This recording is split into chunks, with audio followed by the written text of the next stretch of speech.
Amém, queridos? Tá chegando bem o som? Então, beleza. Glória a Deus, é uma honra estar aqui com vocês hoje. Que muito tempo sem ver toda essa turma, esse povo de Deus maravilhoso. Você sabe que eu amo vocês e a UCJ sempre foi meu cantinho, né? Meu cantinho com Deus. Então, quando o Tiago me convidou, eu falei: glória a Deus. Vamos lá, vamos estar junto nessa noite. E o gostoso é que eu estou com os obreiros. Eu gosto de estar com os obreiros.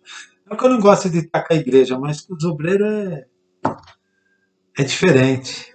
Tem um, tem um tratar muito grande na nossa vida, é obreiro. Tiago sabe bem disso. Mas glória a Deus. Eu quero falar hoje com vocês, 1 Coríntios capítulo 3, versículo 10. Eu não sei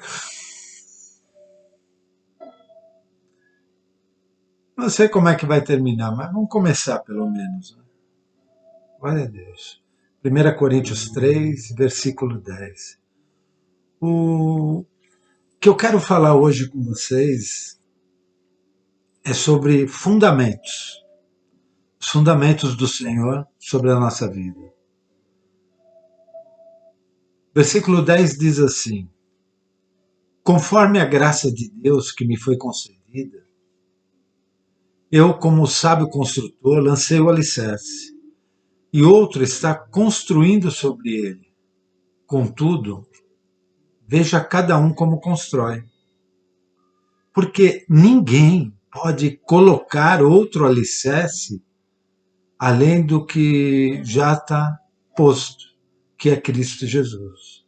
Se alguém constrói sobre esse alicerce usando ouro, prata, pedras preciosas, madeira, feno ou palha, sua obra será mostrada, porque o dia atrará a luz, pois será revelada pelo fogo que provará a qualidade da obra de cada um. Louvado seja o nome do Senhor.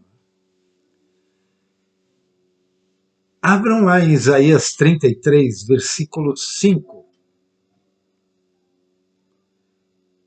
Esse versículo 5 e 6, ele tem uma revelação tremenda sobre a nossa vida. Exatamente falando-se sobre os fundamentos do Senhor na nossa vida. O versículo 5 diz assim: embora o Senhor seja grandioso e viva nos céus, fará de Sião a habitação de sua justiça e retidão. Ele será seu firme alicerce e lhe proverá farto suprimento de salvação, sabedoria e conhecimento. Louvado seja o nome do Senhor. Eu fui pesquisar essas palavras do versículo 6 e no original, suprimento representa riqueza, tesouro, fartura. Então, olha o que ele proverá: fartura, salvação, libertação, prosperidade, bem-estar e vitória. Sabedoria. Olha o que ele provê na nossa vida como alicerce: habilidade, perspicácia, prudência na área religiosa. E por último, conhecimento, que significa discernimento, compreensão, percepção. Então, através de Cristo, através do Senhor, é tudo isso que nós recebemos. Então, como fundamento do Senhor, eu quero falar um pouco que que Deus tem um plano eterno para a humanidade. Essa palavra fundamento, vocês sabem muito bem que significa base, alicerce, fundação. E o alicerce é a primeira coisa a ser realizada, não sendo possível levantar nada sem antes preparar um bom alicerce.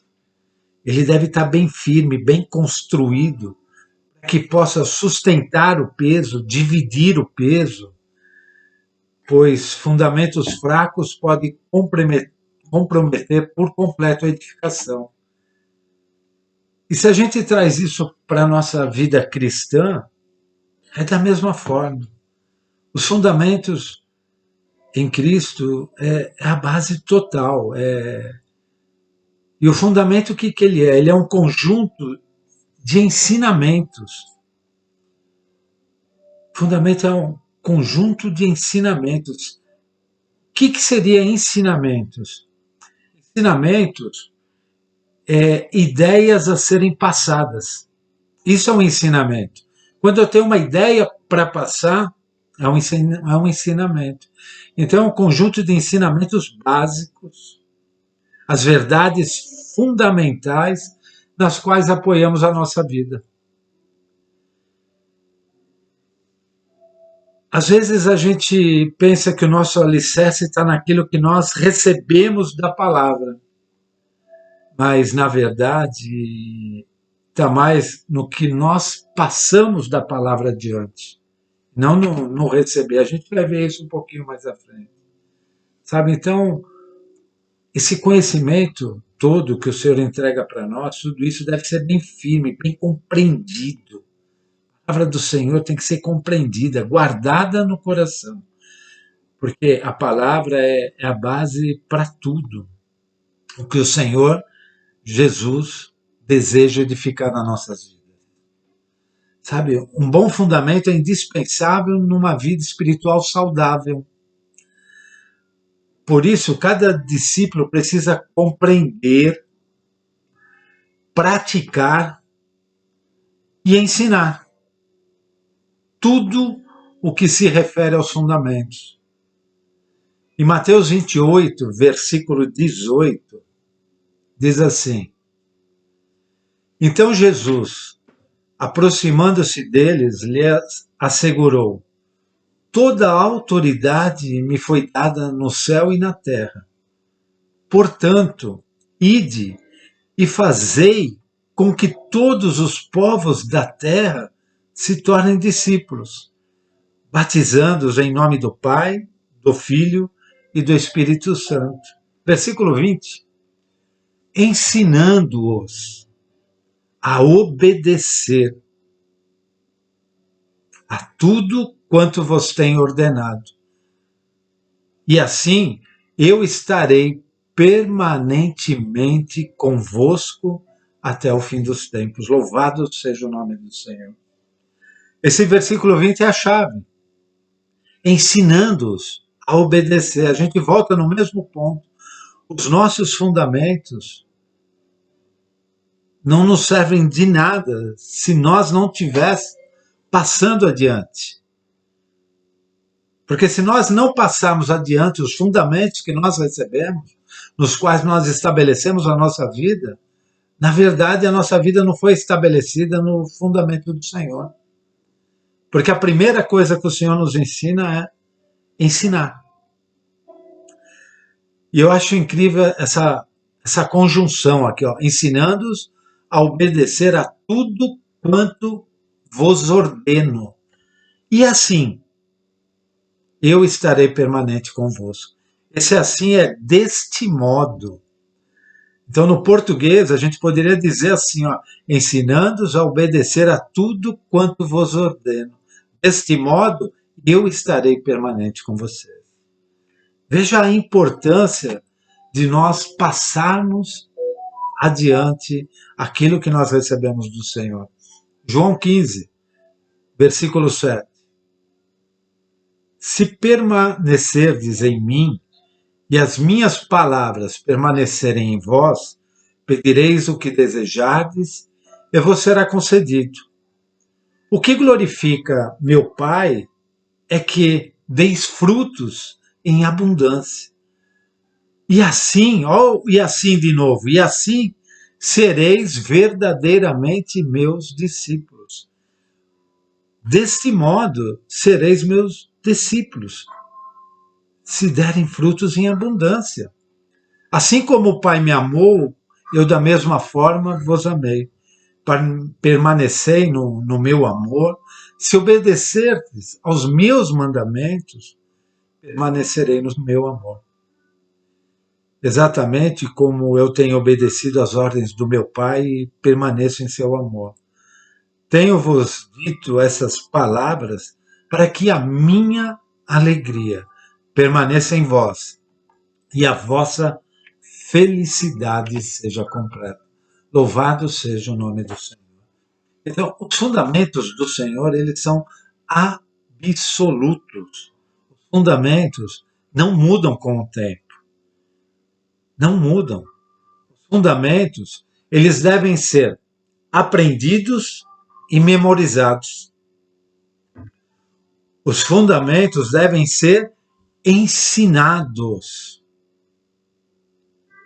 Os fundamentos devem ser relembrados constantemente na nossa vida. Por isso que hoje eu queria falar sobre fundamentos. Na verdade, tem muita coisa para falar sobre fundamentos. Nós podemos falar sobre o reino de Deus, o propósito eterno, a vida e a obra de Jesus, Jesus Cristo é o Senhor, o arrependimento, o batismo nas águas, o dom do Espírito, o que é um discípulo, sobre a igreja como um corpo. Mas hoje nós vamos falar sobre o reino de Deus. Se sobrar um pouquinho de tempo, quem sabe a gente fala um pouquinho sobre o propósito eterno.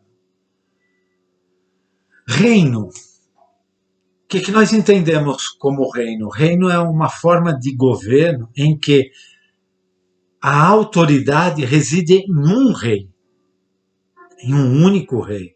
Efésios 4, versículo 4 diz assim: há um só corpo e um só espírito. Da mesma forma que a esperança para a qual fostes chamados é uma só. Há um só Senhor, uma só fé, um só batismo. Um só Deus e Pai de todos, que é sobre todos, por meio de todos, em todos. E a cada um de nós foi concedida a graça conforme a medida repartida por Cristo. Sabe, o reino é um governo que se estende sobre todos os territórios e pessoas que estão debaixo do mesmo domínio. Então, o que é reino de Deus? É o governo de Deus, onde Deus é a fonte de toda a autoridade. Ele é o rei absoluto do universo por direito, direito inerente, por ser seu criador, dono e sustentador. Em Hebreus 11:3 diz: pela fé compreendemos que o universo foi criado por intermédio da palavra de Deus e que aquilo que pode ser visto foi produzido a partir daquilo que não se vê. Como dono, 1 Pedro 2, versículo 9, porém, vós sois geração eleita, sacerdócio real, nação santa, povo de propriedade exclusiva de Deus, cujo propósito é proclamar as grandezas daquele que vos convocou das trevas para as maravilhosa luz. Olha, aqui fala de novo, cujo propósito é proclamar as grandezas daquele que vos convocou. Sustentador, Salmo 54:4, verdadeiramente Deus é o meu socorro, o Senhor que me sustenta. Sabe, ele é a autoridade suprema em tudo, sobre tudo que existe, sobre tudo que é visível, invisível, sobre a criação, sobre anjos, humanidade, história, nações, eventos futuros. Ele é a autoridade suprema. Em Colossenses 1, versículo 15, diz assim: Ele é a imagem do Deus invisível, o primogênito de toda a criação. Pois nele foram criadas todas as coisas nos céus e na terra, as visíveis e as invisíveis, sejam tronos ou soberanias, poderes ou autoridades. Todas as coisas foram criadas por ele e para ele. Ele é antes de todas as coisas, e nele tudo subsiste. Ele é a cabeça do corpo, que é a igreja, é o princípio, é o primogênito dentre os mortos, para que em tudo tenha supremacia. Pois foi do agrado de Deus que nele habitasse toda a plenitude, e por meio dele reconciliasse consigo todas as coisas, tanto as que estão na terra quanto as que estão nos céus, estabelecendo a paz pelo seu sangue derramado na cruz. Louvado seja o nome do Senhor. Versículo, Salmo 93, versículo 1. O Senhor reina, vestiu-se de majestade vestiu-se o Senhor e armou-se de poder. O mundo está firme e não se abalará. O seu trono está firme desde a antiguidade. Tu existes desde a eternidade. Louvado seja o nome do Senhor. Salmo 97. O Senhor reina, exulte a terra e alegrem-se as regiões costeiras distantes. Nuvens escuras e espessas o cercam. Retidão e justiça são a base do seu trono. Sabe, o Senhor, por ser a autoridade suprema em todo o universo, e um dia ele julgará a todos com justiça. Deus é o Rei do universo e Rei eterno. Salmo 99, versículo 1. O Senhor reina, as nações tremem. O seu trono está sobre os querubins, abala-se a terra. Salmo 145, versículo 13. O teu reino é reino eterno, e o teu domínio permanece de geração em geração. Salmo 146, 10. O Senhor reina para sempre. O teu Deus, ó Sião, reina de geração em geração. Aleluia. Sabe, existem dois aspectos no reino do Deus que nós precisamos compreender muito bem. Precisamos compreender melhor, entender melhor. O primeiro é o governo natural de Deus sobre a criação. E o segundo, o governo moral de Deus sobre os homens. Então, quando nós falamos o governo natural de Deus sobre a criação, Deus exerce seu governo sobre o universo em um modo natural. As galáxias, constelações, estrelas, sóis, a Terra, as distintas espécies de fauna, de flora, a vida biológica, as células, moléculas, átomos, tudo, absolutamente tudo é regido por Deus. Ele criou todas as coisas por sua palavra. Ele ordenou e foram feitas. Louvado seja o nome do Senhor. Ele sustenta todas as coisas. A sua palavra é poder. É isso que nós precisamos entender. O que é reino de Deus? Ele sustenta todas as coisas. Em Hebreus 1, versículo 3, diz assim: o Filho é o resplendor da glória de Deus e a expressão exata do seu ser, sustentando todas as coisas por sua palavra poderosa. Depois de ter realizado a purificação dos pecados, ele se assentou à direita da majestade nas alturas. A natureza, ela obedece ao governo de Deus de um modo espontâneo e natural. Sabe, é diferente do homem. A sujeição dele, da natureza, é espontânea. Acontece, segue, é natural. A do homem não. Se a gente for lá em Romanos 10, versículo 9, a gente vai poder ver que se você confessar, se você confessar com a sua boca que Jesus é Senhor e crer em seu coração que Deus o ressuscitou entre os mortos, será salvo. Esse é o governo moral de Deus sobre os homens. O homem é um ser moral, criado por Deus à sua imagem e semelhança, com atributos de personalidades, espírito, vontade, intelecto e emoções. Sabe? E Deus exerce um governo moral sobre o homem, esperando dele uma sujeição consciente e voluntária. Não é natural, é consciente.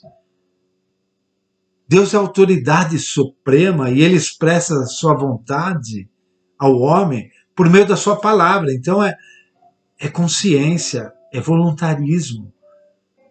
Não é simplesmente acontece, sabe?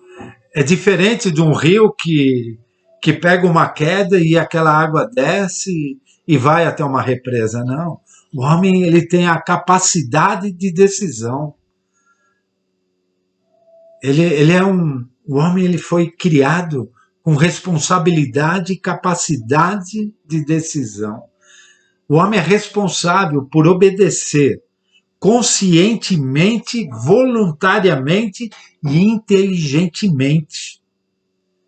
Então é com consciência, com voluntarismo e com inteligência que ele obedece à palavra de Deus.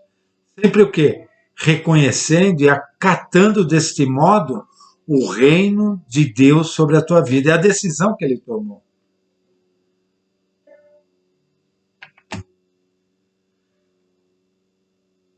Então, nós podemos falar que o homem toma toda a decisão do que é o reino de Deus. Porque ele pode dizer não para o reino, ou ele pode dizer sim para o reino. E qual é a situação do homem diante do reino de Deus? Para a gente entender um pouco melhor. Vamos começar pela criação do homem. Lembra lá em Gênesis 1, 26? Deus criou o homem e a mulher à sua imagem e semelhança. No 26 diz assim: então disse Deus, façamos o homem à nossa imagem, conforme a nossa semelhança. No 27, criou Deus o homem à sua imagem, a imagem de Deus o criou. Em Gênesis 2, 7, diz assim: então o Senhor Deus formou o homem do pó da terra e soprou em suas narinas o fôlego de vida, e o homem se tornou um ser vivente. Sabe, nós somos feitos à imagem e à semelhança de Deus, com espírito e atributos de personalidade. E além de tudo isso, a imagem divina se via nos atributos morais do homem, em seu estado de inocência perfeita, sabe? Adão e Eva, inocência perfeita. Eles refletiam a santidade, refletiam a justiça e refletiam o amor de Deus. E é exatamente isso que Cristo veio restaurar nas nossas vidas. Sabe? A entrada do pecado na vida humana, sabe? Enganados por Satanás, primeiro a mulher e depois o marido, eles se rebelaram contra a vontade de Deus, comendo do fruto proibido. Se a gente for lá em Gênesis 3, versículo 5, diz assim: Deus sabe, no dia em que dele comerem, seus olhos se abrirão, e vocês, como Deus, serão conhecedores do bem e do mal. Isso é a serpente falando.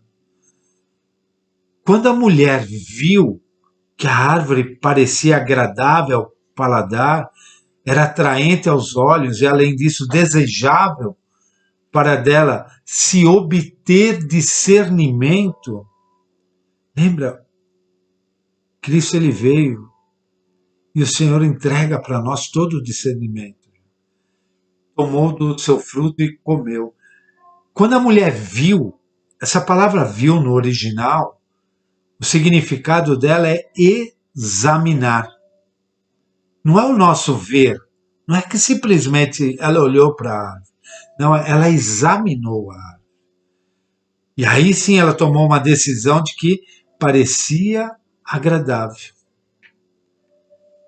No versículo 7 diz: os olhos dos dois se abriram e perceberam que estavam nus. Então juntaram folhas de figueira para cobrir-se. Então o que é o pecado? Pecado, na minha concepção, é rebelião contra Deus. É insubordinação à autoridade. É o fazer a minha própria vontade, fazer o que eu quero. Aquilo que para mim parece bem aos meus olhos, eu faço, desrespeitando desse modo a autoridade de Deus na minha vida. Porque a vontade dele nem sempre é aquilo que parece bem aos meus olhos. E isso é exatamente o que Satanás quis e o que ele quer ainda alcançar em todos nós, em toda a humanidade. Assim como ele fez lá no Éden, ele ainda tenta até hoje. Então, se a gente for ver a condição do homem atual, a condição atual do homem, do mesmo modo que Adão, todos temos pecado contra Deus.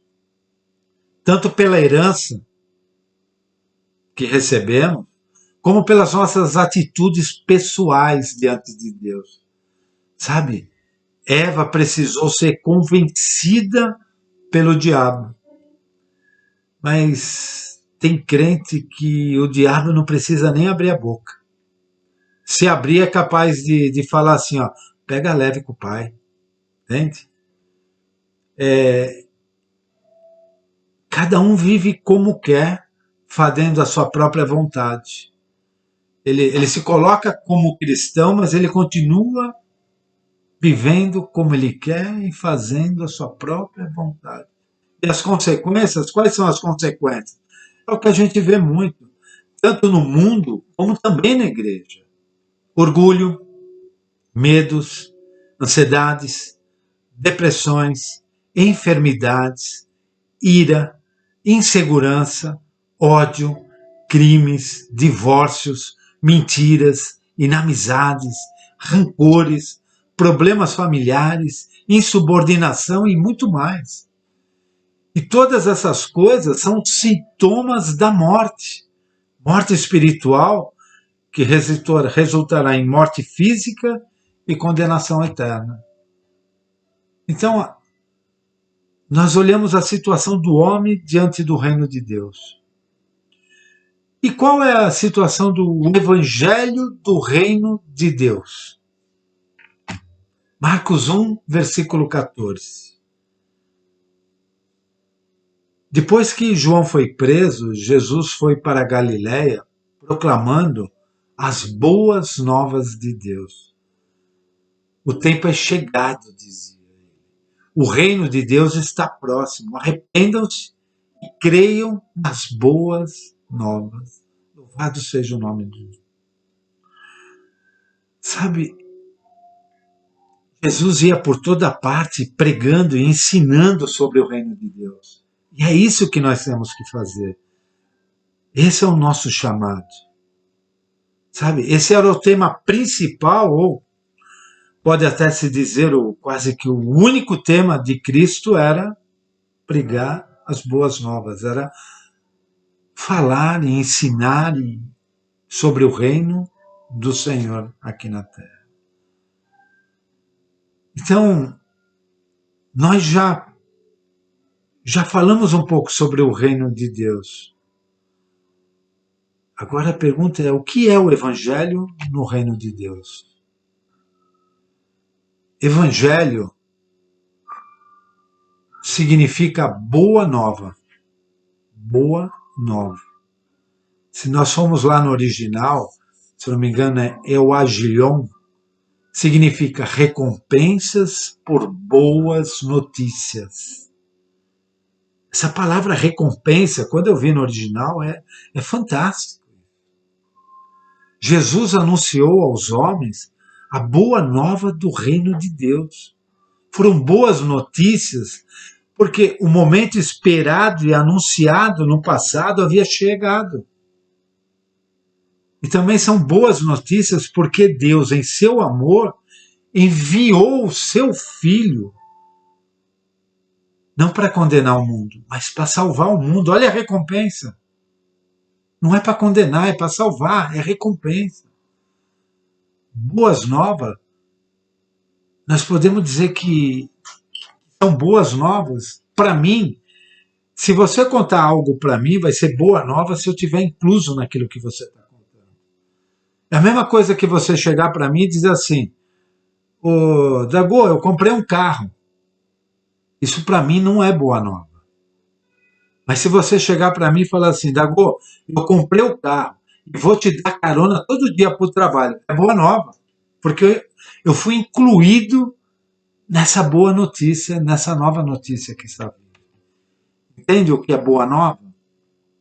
Sabe, nós fomos excluídos da presença de Deus por causa da nossa rebelião. E agora recebemos a boa nova de que o reino de Deus chegou sobre nós. Mediante o arrependimento, uma mudança total de atitude e a fé em Cristo. Se a gente junta tudo isso, arrependimento, mudança de atitude total, a palavra total é muito importante aqui, fé em Cristo, é dada para nós a possibilidade maravilhosa de nascer de novo, por causa da morte e ressurreição de Cristo, para entrar assim no reino de Deus. Então, olha que possibilidade maravilhosa que Cristo nos trouxe. Então, nós temos mais 2 pontos para analisar sobre o Evangelho: o de nossa parte e o da parte de Deus. Então, no Evangelho, o que é da nossa parte? De nossa parte, isso significa que nós temos que ter um compromisso total de viver sob o governo de Deus, sujeitando-nos à autoridade de Jesus Cristo. Sabe, da nossa parte nós temos que reconhecer a autoridade do nome do Senhor. Ó. Filipenses 2, versículo 5. Tende em vós o mesmo sentimento que houve também em Cristo Jesus, o qual, tendo plenamente a natureza de Deus, não reivindicou ser igual a Deus, mas pelo contrário, esvaziou-se a si mesmo, assumindo plenamente a forma de servo e tornando-se semelhantes aos seres humanos. Assim, na forma de homem, humilhou-se a si mesmo, entregando-se à obediência até a morte e morte de cruz. Por isso, Deus também o exaltou sobremaneira a mais elevada posição. Ele deu o nome que está acima de qualquer outro nome. A palavra, para que ao nome de Jesus se dobre todo o joelho dos que estão nos céus, na terra e debaixo da terra. E toda língua confesse que Jesus Cristo é o Senhor, para a glória de Deus Pai. Louvado seja o nome do Senhor. Essa é a da nossa parte. E da parte de Deus, o Evangelho? Significa o perdão total dos nossos pecados. Uma vida nova. Sermos feitos filhos de Deus e nos dar o direito de viver no seu reino, aqui ainda, na terra. bem como em toda a eternidade. O que Deus nos entrega, a parte dele é maravilhosa. Então, a situação do homem, o Evangelho e os dois reinos. Vamos falar um pouquinho sobre os dois reinos.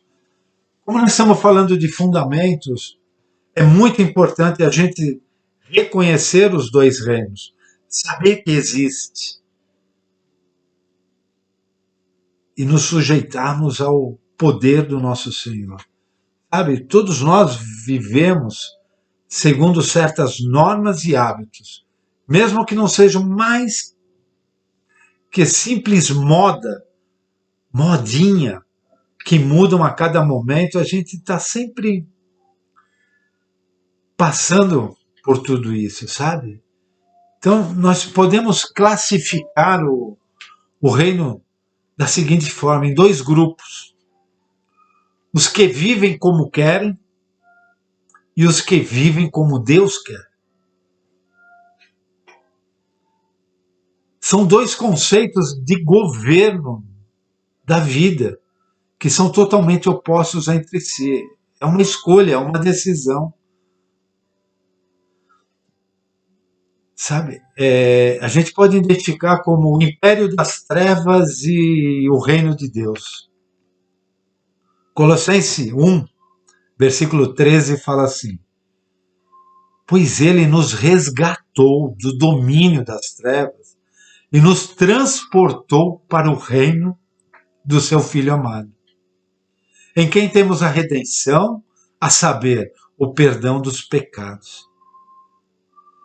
Satanás é o que domina sobre o império das trevas, enquanto Cristo Jesus exerce o governo sobre o reino da luz. Então vamos falar um pouquinho sobre o império das trevas. Sabe, aquele que pretende viver segundo seus próprios critérios se engana muito. Quando alguém faz o que quer, pode até pensar que está tudo bem, mas na realidade ele está se destruindo e caindo numa armadilha do diabo. Por isso nós devemos levar em conta a raiz do mal do homem. Porque está em sua rebelião, no seu egoísmo, na sua pretensa independência de Deus. Sabe, a de não levar em conta a Deus, nem reconhecê-lo como dono e rei sobre a sua vida. Porque está seguindo o mesmo caminho que Satanás e terminará com a mesma consequência, debaixo do domínio de Satanás. Uma coisa que a gente precisa entender, o reino de Deus nos conduz para a vida. O império das trevas nos arrasta para a morte. É bem diferente ser conduzido e arrastado para a vida e para a morte. Efésios 2 diz assim: vocês estavam mortos em suas transgressões e pecados, nos quais costumavam viver quando seguiam a presente ordem deste mundo e o príncipe do poder do ar, o espírito que agora está atuando nos que vivem na desobediência. Anteriormente, todos nós também vivíamos entre eles, satisfazendo as nossas vontades da carne, seguindo seus desejos e pensamentos. Como os outros, éramos por natureza merecedores da ira. Todavia, Deus, que é rico em misericórdia pelo grande amor com que nos amou, deu-nos vida com Cristo, quando ainda estávamos mortos em transgressões. Pela graça, vocês são salvos. Deus nos ressuscitou com Cristo e com Ele nos fez assentar nos lugares celestiais em Cristo Jesus, para mostrar nas eras que hão de vir a incomparável riqueza de sua graça, demonstrada em sua bondade para conosco em Cristo Jesus. Pois vocês são salvos pela graça, por meio da fé. Isso não vem de vocês, é dom de Deus. Não por obra, para que ninguém se glorie, porque somos criação de Deus, realizada em Cristo Jesus, para fazermos boas obras, as quais Deus preparou antes para nós a praticarmos. Louvado seja o nome do Senhor. Sabe, Satanás com seus demônios exerce uma força espiritual maligna, cujo propósito é transtornar, arruinar, por fim, destruir o homem. Por isso que há tanta confusão, tanta maldade ao nosso redor. A gente vê isso, eu vejo isso no dia a dia, vocês veem isso no dia a dia.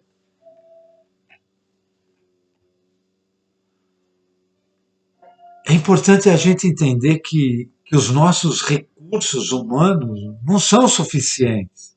Por isso que nós acabamos de ler, porque não é nós, é o Senhor que tem que agir na nossa vida.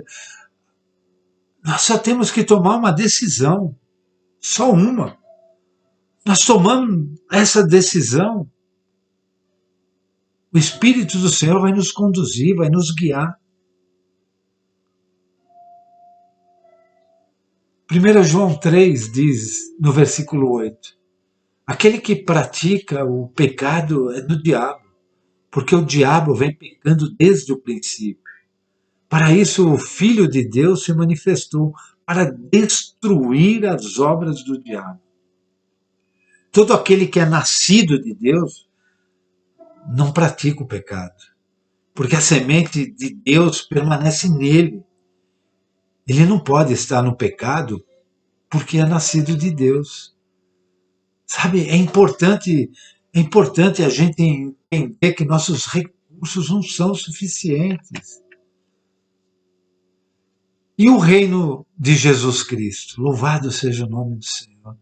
Sabe, quando as Escrituras se referem ao reino de Deus, não estão falando do céu ou do lugar onde Deus habita, lá no trono, senão do governo de Deus. Ele fez o mundo e, como Criador, ele tem o direito de governar este mundo. Seu governo é exercido na luz, com justiça, com santidade e com amor. Sabe, uma coisa muito importante que a gente precisa entender: o governo sempre reflete o caráter do governante. Nesse caso, é Cristo Jesus quem governa com autoridade, que surge de sua morte e ressurreição, pelas quais revelou o amor e a justiça de Deus e ganhou o direito de reinar sobre o mundo inteiro. Então, esse caráter está no seu governo. Além disso, como Deus criou o homem à sua imagem, esta nunca poderá viver ou realizar-se a parte da vontade de Deus. O homem só vai conseguir se realizar mesmo é quando ele estiver na direção da vontade de Deus. Porque ele foi criado imagem e semelhança de Deus. Sem a realização da vontade de Deus, não se pode ser a pessoa que Deus criou para ser.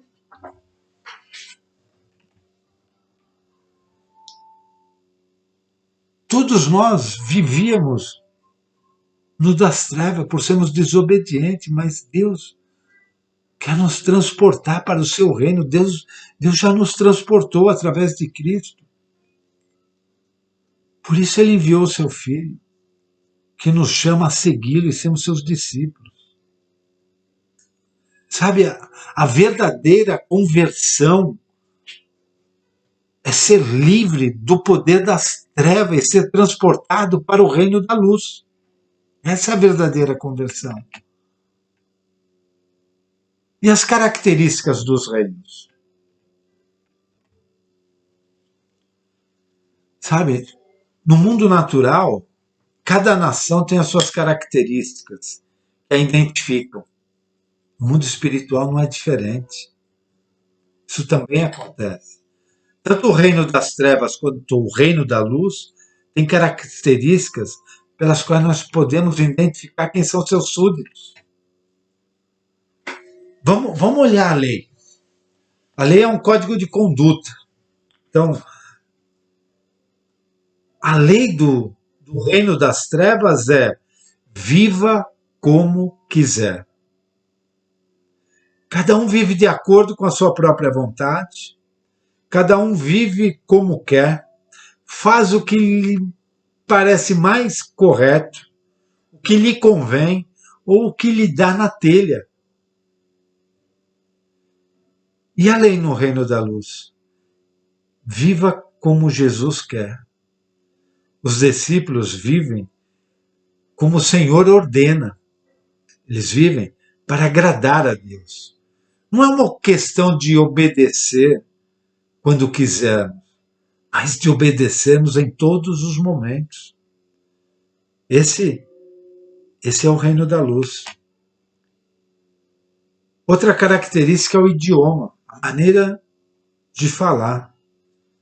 Por isso que é muito importante a gente prestar atenção na forma que nós falamos. Mateus 12:34 diz assim: raça de víbora, como podem vocês que são maus dizer coisas boas? Pois a boca fala do que está cheio o coração. O idioma da treva é reclamação, murmuração, queixa, lamento, vitimização, ganância.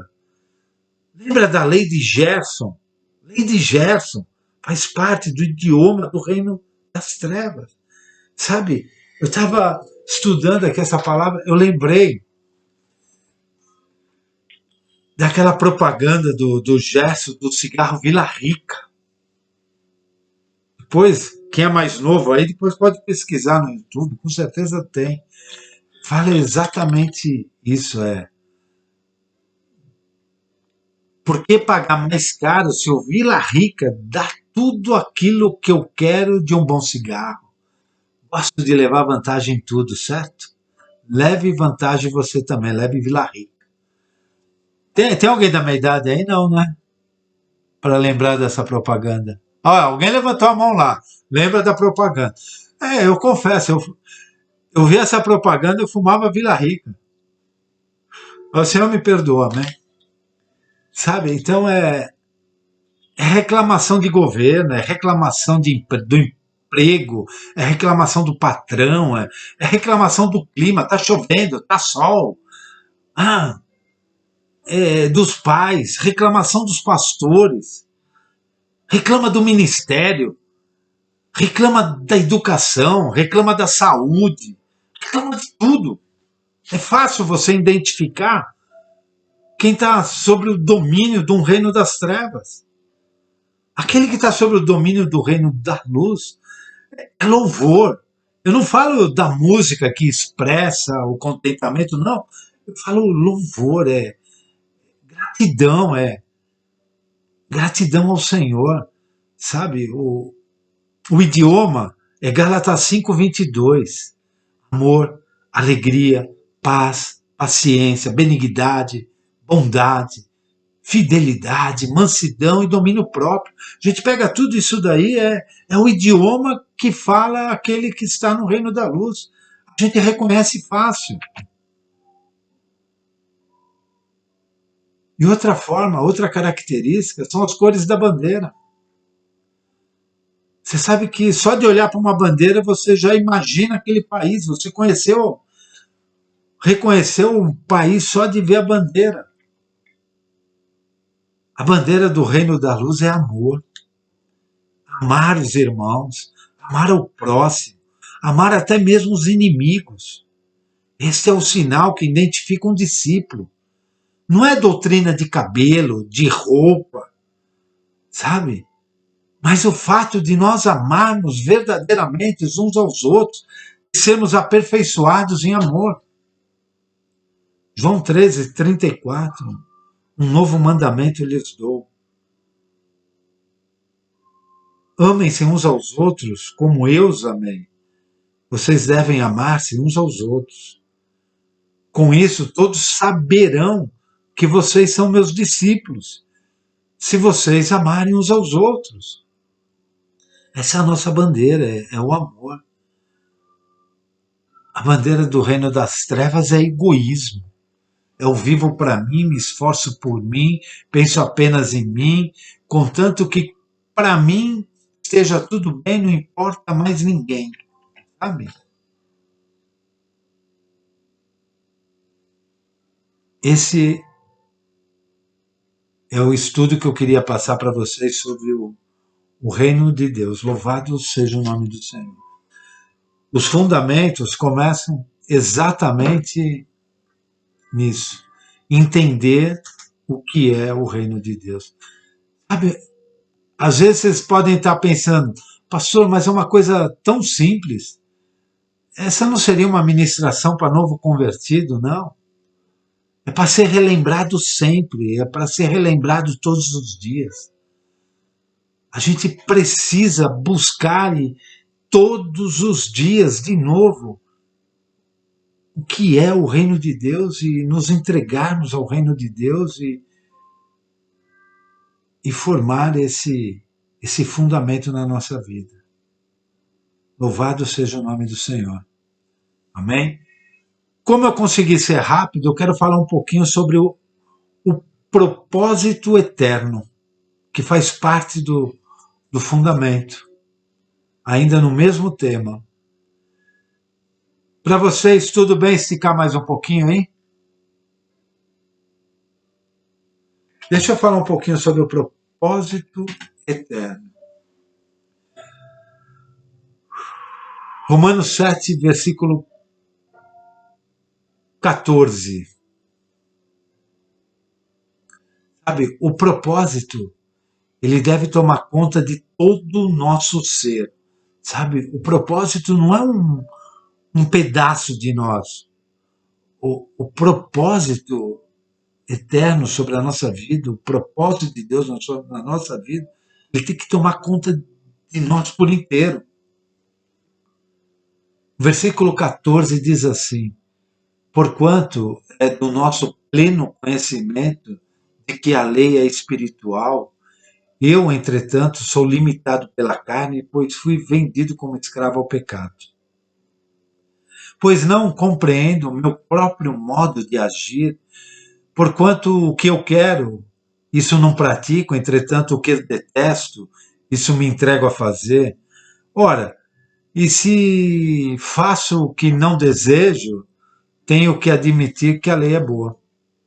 Nesse sentido, não sou mais eu quem determina o meu agir, mas sim o pecado que habita em mim. Porque sei que na minha pessoa, isto é, na minha carne, não reside bem algum, porquanto o desejar, o bem, está presente em meu coração, contudo não consigo realizar. Pois o que pratico não é bem o que almejo, mas o mal que não quero realizar, esse eu sigo praticando. Ora, se faço o que não quero, já não sou eu quem o realiza, mas o pecado que reside em mim. Sabe, a nossa mente, o nosso coração, eles devem estar tomados completamente da glória do Senhor que há no propósito do Senhor para a nossa vida. O propósito é o alvo, é a meta, é o que vai direcionar todo o nosso comportamento, nosso trabalho, nossa ênfase, nosso enfoque, nosso foco, a nossa maneira de agir. O propósito vai direcionar tudo na nossa vida. Sabe, vamos lá, vamos viajar um pouquinho em Ezequiel 36, a partir do versículo 35. Ainda falando sobre os alicerces. 25. Se quisermos verdadeiramente cooperar com Deus, devemos conhecer bem os seus desejos, seu propósito, seu coração.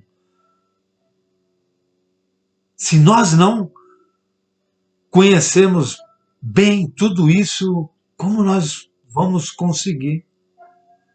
Olha as consequências de um alicerce bem forjado em Cristo Jesus. A partir do 26.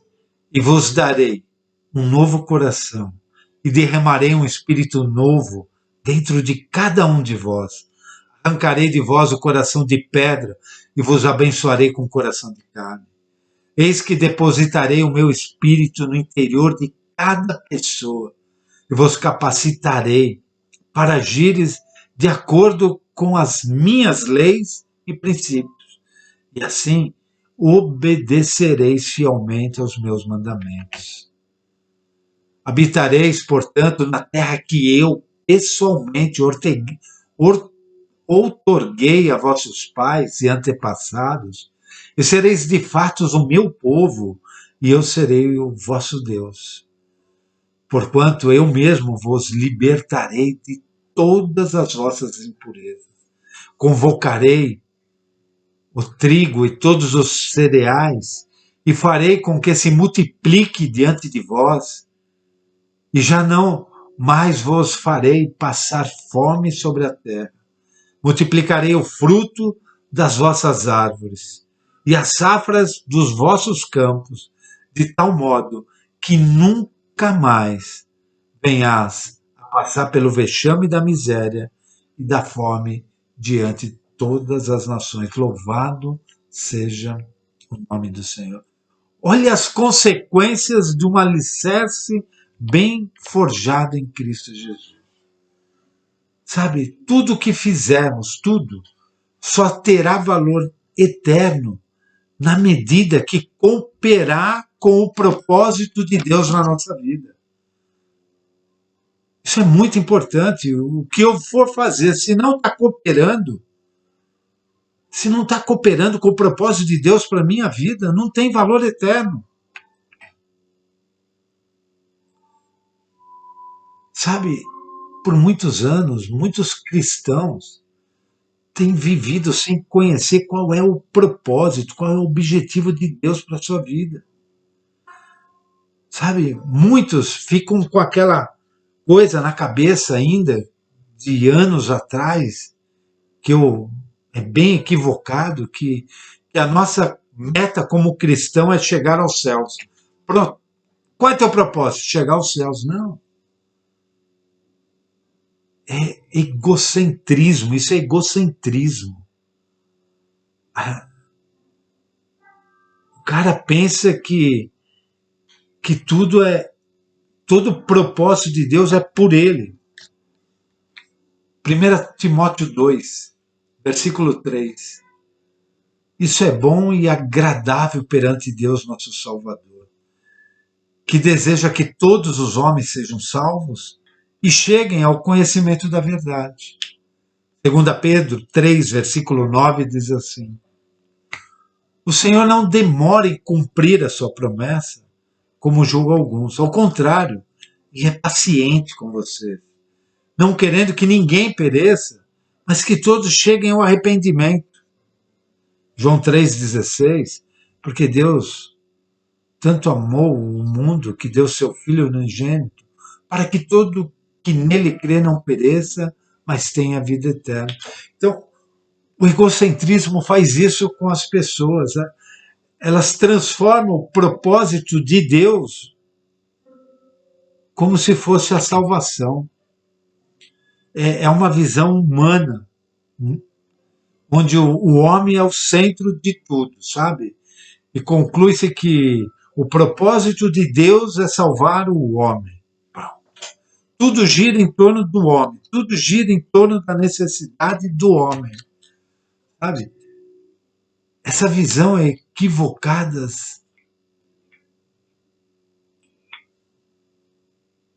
Ela destrói os planos de Deus na nossa vida. Sabe? É como o homem está perdido e a salvação do homem se tornou o centro do propósito eterno de Deus. Aqui estava um erro grande. É claro que Deus quer nos salvar, lógico. quer salvar toda a humanidade. Deus quer. É desejo do Senhor que todos sejam salvos. Mas nós não podemos confundir aquilo que Deus deseja com o que é o propósito de Deus na nossa vida. São duas coisas diferentes. Sabe, o propósito de Deus não surgiu com a queda do homem.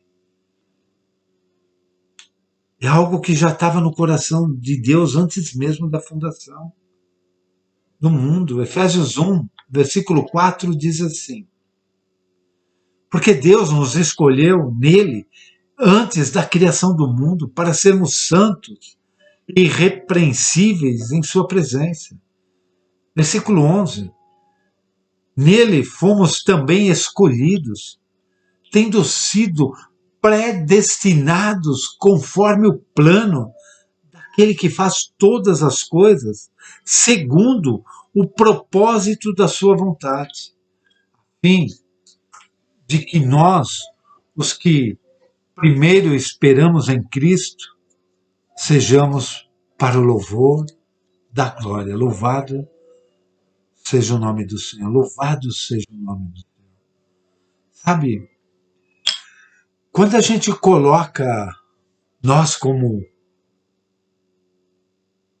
centro de tudo, a gente diz que o propósito de Deus, a vinda de Cristo foi simplesmente para a salvação. É a mesma coisa que a gente dizer que Deus não tinha um propósito até que o homem pecasse. Sabe? Que é não ter um propósito? Estar sem propósito. É dizer que uma pessoa está fazendo as coisas sem querer, involuntariamente, acidentalmente, inconscientemente. Quando a gente diz que o propósito de Deus ao enviar o Filho é para a salvação, a gente está dizendo que ele teve que mudar de rumo, ele teve que. Porque o homem resolveu pecar. Sabe, se antes da fundação do mundo Deus tinha o propósito de salvar o homem e fez o homem para cumprir esse propósito, então Deus é cúmplice do pecado? Sabe, eu vou criar o homem para que ele peque e eu possa salvá-lo? É mais ou menos cabecinha de jirico, sabe? Deus necessitava do homem, que o homem pecasse, para que o propósito dele pudesse ser cumprido. Sabe, quando Deus disse, não coma deste fruto, na verdade, será que Deus queria dizer que para o homem, homem, se você comesse, pecasse, ficasse perdido em trevas, para então poder cumprir o meu propósito de salvar vocês, seria bom. Gente, tudo isso é uma grande contradição, sabe? É claro que Deus quer salvar a todos. Entretanto, nós precisamos entender que precisamos conhecer a primeira intenção de Deus sobre as nossas vidas, sobre a humanidade.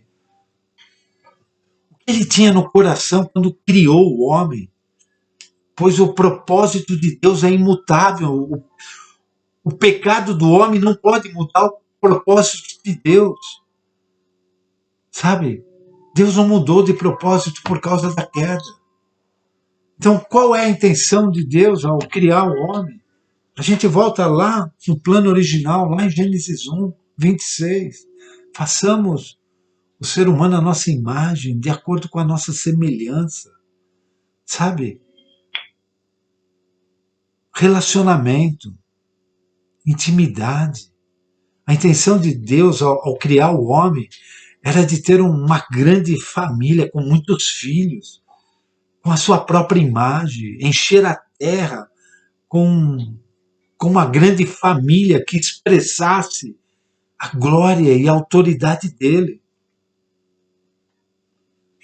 Lembra? Portanto, criou os seres humanos à sua imagem, a imagem de Deus os criou, macho e fêmea os criou. Deus os abençoou, ele os ordenou, sede férteis, multiplicai-vos.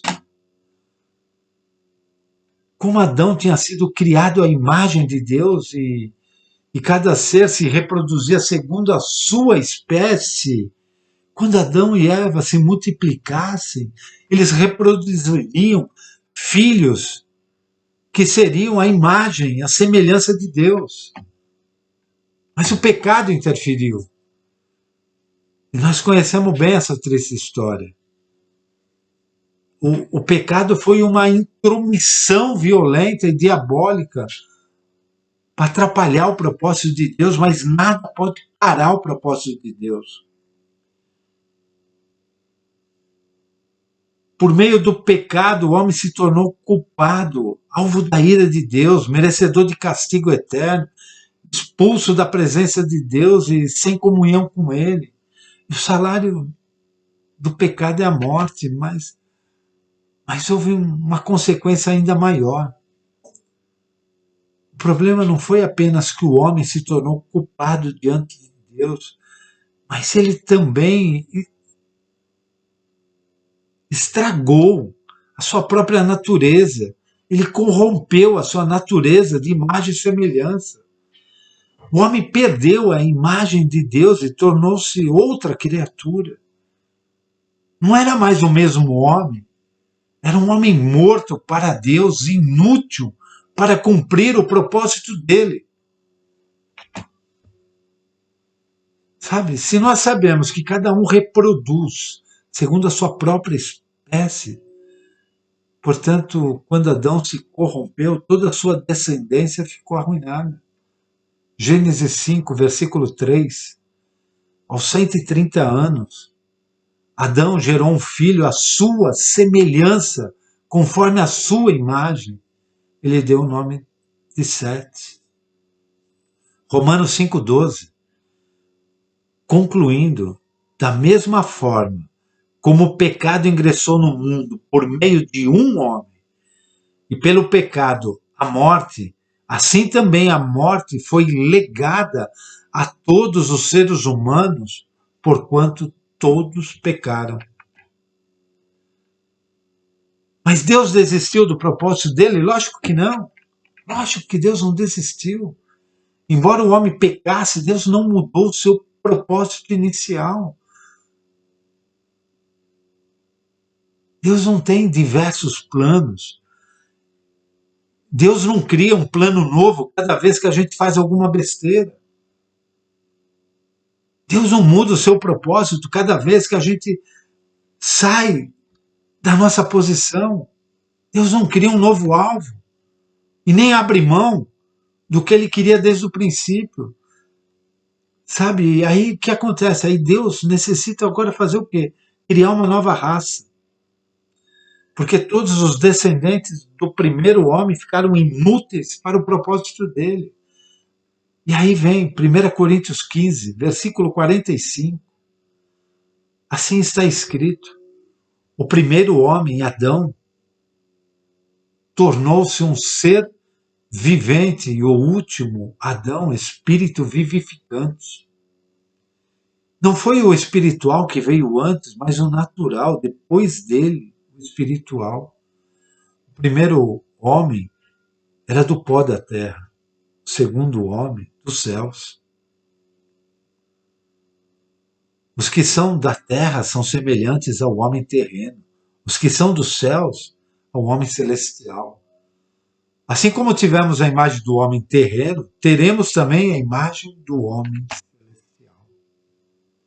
Sabe, pelo nascimento natural, carne e sangue, nós pertencemos à raça de Adão, estragada e inútil, mas pelo novo nascimento, através de Cristo Jesus, nós nos tornamos participantes da raça celestial.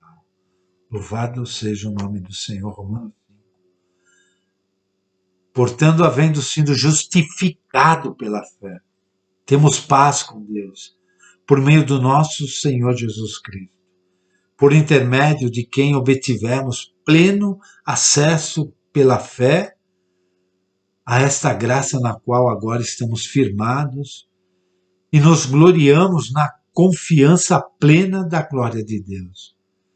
Mas não somente isso, como também nos gloriamos nas tribulações, porque aprendemos que as tribulações produzem perseverança. A perseverança produz um caráter aprovado. aprovado. O caráter aprovado produz confiança.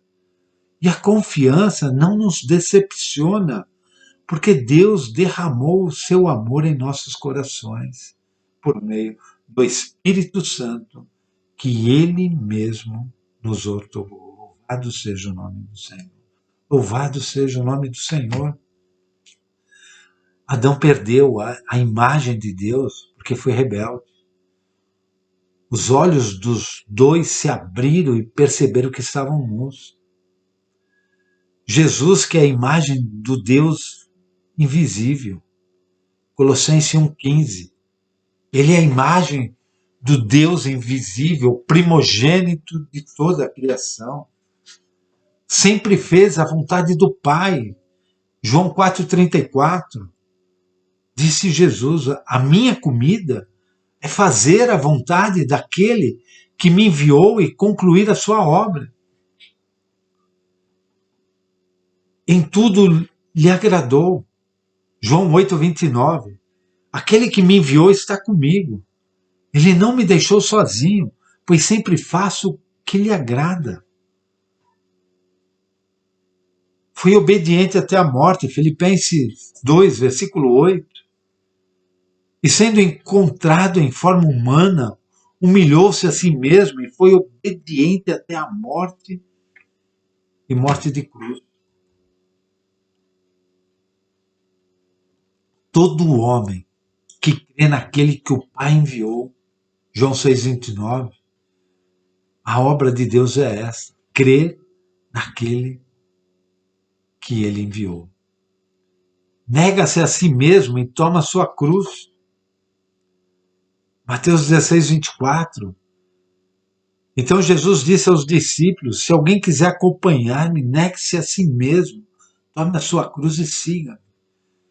Consegue entender os fundamentos do Senhor na tua vida? Sabe? Perde a sua vida, Mateus 16,25. Pois quem quiser salvar a sua vida, a perderá, mas quem perder a sua vida, por minha causa, a encontrará. Recebe o senhorio de Jesus Cristo, Romanos 10, versículo 9. Se você confessar com a sua boca que Jesus é Senhor e crer em seu coração que Deus o ressuscitou dentre os mortos, será salvo. E se batiza em Cristo Jesus, Marcos 16,16. Quem crer e for batizado será salvo, mas quem não crer será condenado. Esse se torna uma nova criatura, 2 Coríntios 5,17. Portanto, se alguém está em Cristo, é nova criação. As coisas antigas já passaram, eis que surgiram coisas novas. Louvado seja o nome do Senhor.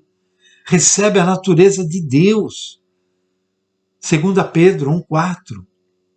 Dessa maneira, ele nos deu as suas grandiosas e preciosas promessas, para que por elas vocês se tornassem participantes da natureza divina e fugissem da corrupção que há no mundo causada pela cobiça. E recebe a imagem daquele que o criou. Colossenses 3, versículo 10. E se revestiram de novo, se revestiram do novo, o qual está sendo renovado em conhecimento à imagem do Criador. Toda a glória do plano de Deus havia se perdido no pecado. Deus não desistiu. João 3,16. Porque Deus amou o mundo de tal maneira que deu seu Filho unigênito, para que todo aquele que crê nele não pereça, mas tenha a vida eterna. Louvado seja o nome do Senhor. Louvado seja o nome do Senhor. E qual a esperança em tudo isso? Colossenses 1,27. A ele quis Deus dar a conhecer entre os gentios a gloriosa riqueza deste ministério, que é Cristo em vocês, a esperança da glória. Louvado seja o nome do Senhor. Sabe, a salvação, ela é um meio e não um fim. Por isso, o propósito de Deus é importante. A obra redentora de Cristo Jesus é algo tremendo, maravilhoso. Mas nós não podemos olhar para ela como se fosse o todo. Essa salvação é tão grandiosa, tão maravilhosa, que muitas vezes a gente acha que a salvação é o propósito de Deus, mas não é assim. Não é assim. Jesus Cristo, com a sua obra redentora, deu uma nova vida ao homem, restaurando a comunhão com o Pai. Isso que aconteceu. Sabe, Deus também deu Cristo, através da sua obra, deu a Deus os recursos da infinita graça para que ele continue com seu plano eterno. A redenção efetuada por Jesus Cristo é encarnada pela Igreja.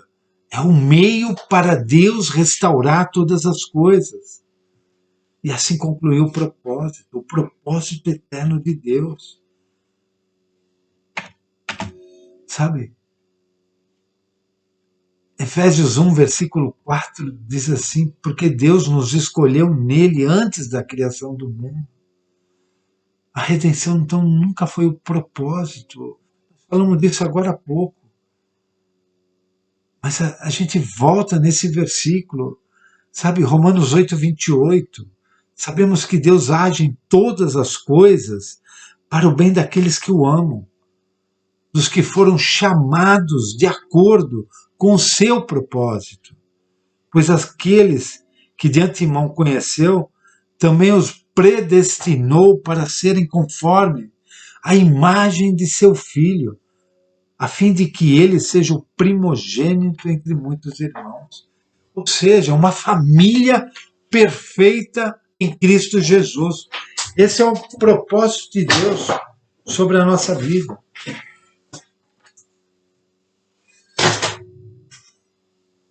Aí caiu meu fone de ouvido aqui. Esse é o propósito de Deus. Filipenses 3, versículo 12 diz assim: não que eu já tenha obtido tudo isso ou tenha sido aperfeiçoado, mas prossigo para alcançá-lo, pois para isso também fui alcançado por Cristo Jesus. Irmãos, não penso que eu mesmo já o tenha alcançado, mas uma coisa faço, esquecendo-me das coisas que ficaram para trás e avançando para a que estão adiante. Prossigo para o alvo, a fim de ganhar o prêmio chamado celestial. O prêmio do chamado celestial de Deus em Cristo Jesus, sabe? Não consistia apenas em redenção do homem, mas em apresentar este homem a Deus, restaurado, justificado. Colossenses 1, 28. Nós o proclamamos advertindo e ensinando a cada um com toda a sabedoria para que apresentemos todo homem perfeito em Cristo. Para isso, eu me esforço lutando conforme a sua força que atua poderosamente em mim. Olha, proclamando, advertindo, ensinando a cada um com toda a sabedoria, para que apresentemos todo homem perfeito em Cristo. Sabe? Aquilo que é um propósito no coração de Deus para nós, constitui num chamado, numa vocação.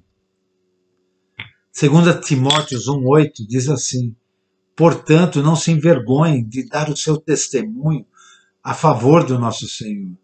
Nem se envergonhem de mim, que estou na cadeia, porque sou servo dele. Pelo contrário, com a força que vem de Deus, esteja pronto para sofrer comigo por amor ao Evangelho. Deus nos salvou e nos chamou para sermos o seu povo.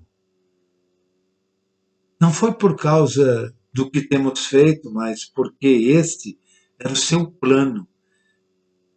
E por causa da sua graça, ele nos deu essa graça por meio de Cristo Jesus antes da criação do mundo, sabe? Mas porque este era o seu plano, nos chamou para sermos o seu povo. Devemos ter os olhos iluminados para compreender nosso chamamento. É isso que nós precisamos entender, compreender o nosso chamamento, a fim de que o propósito eterno seja para nós muito mais do que um estudo.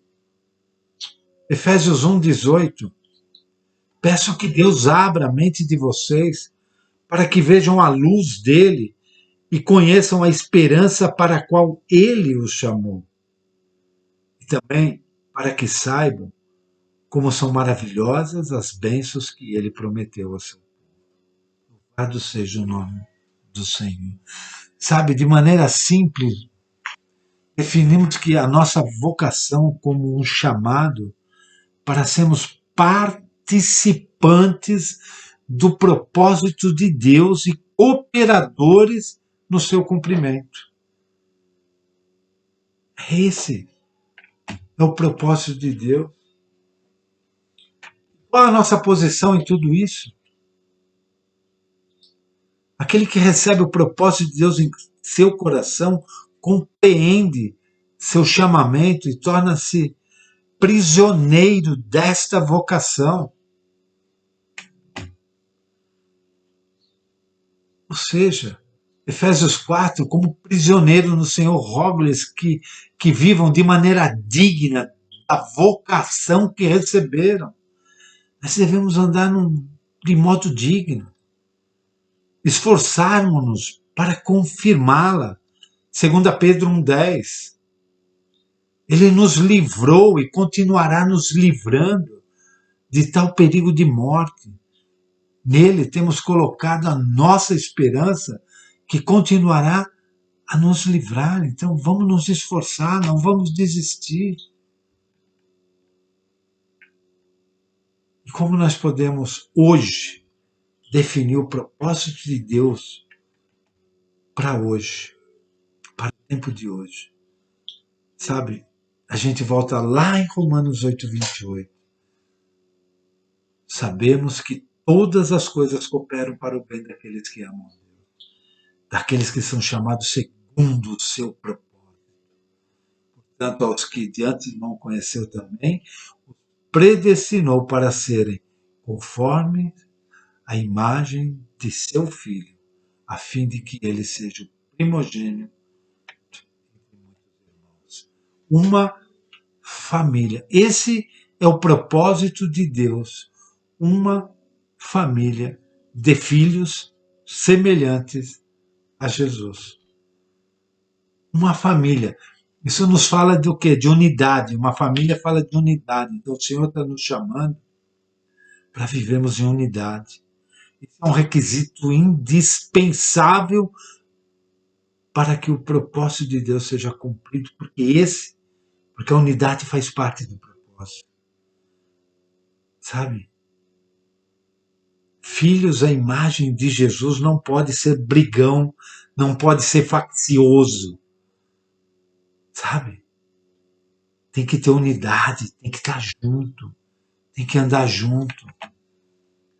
João 17, versículo 20. Não oro somente por esses discípulos, mas igualmente por aqueles que vierem a crer em mim por intermédio da mensagem deles. Para que todos sejam um. Para que todos sejam um. Pai, como tu és em mim e eu em ti, que eles também estejam em nós, para que o mundo creia que tu me enviaste. Eu lhes tenho transferido a glória que me têm dado, para que sejam um, como nós somos um. 1 Coríntios 1:10. Suplico-vos, queridos irmãos, pelo nome do nosso Senhor Jesus Cristo, que concordeis uns com os outros no que falam, a fim de que não haja entre vós divisões. Antes, sejais totalmente unidos sob uma mesma disposição mental e no mesmo parecer. 1 Coríntios 3, versículo 1. Irmãos,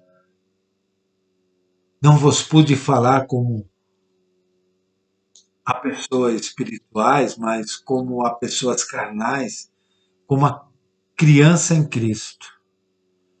O que vos dei para beber foi leite e não alimento sólido, pois não podieis recebê-lo, nem ainda agora podeis, porque ainda sois carnais, visto que campeio entre vós todo tipo de inveja e discórdias.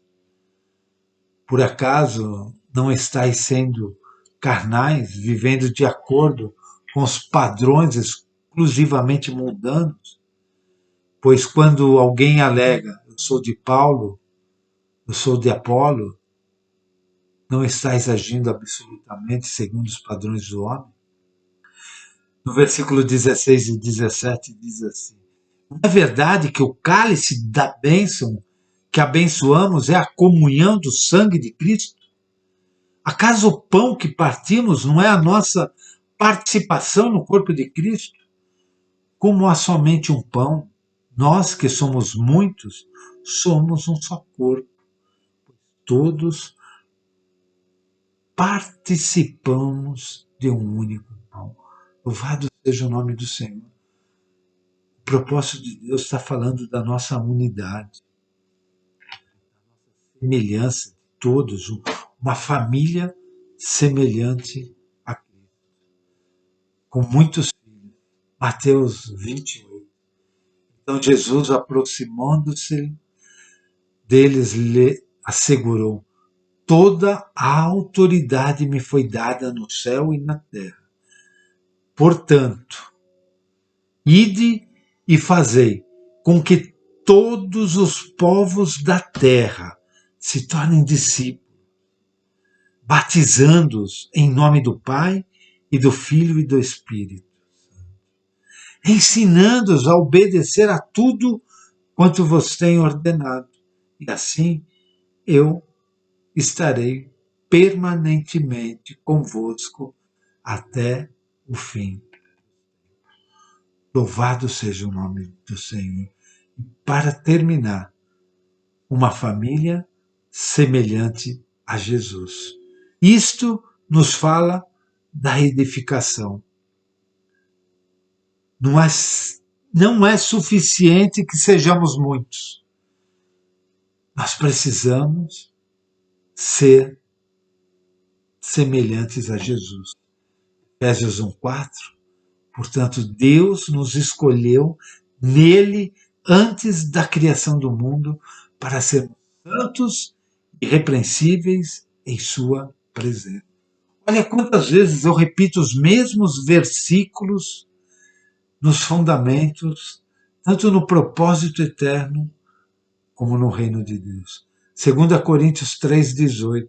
Mas todos nós, que com a face descoberta contemplamos, como por meio de um material espelhado, a glória do Senhor.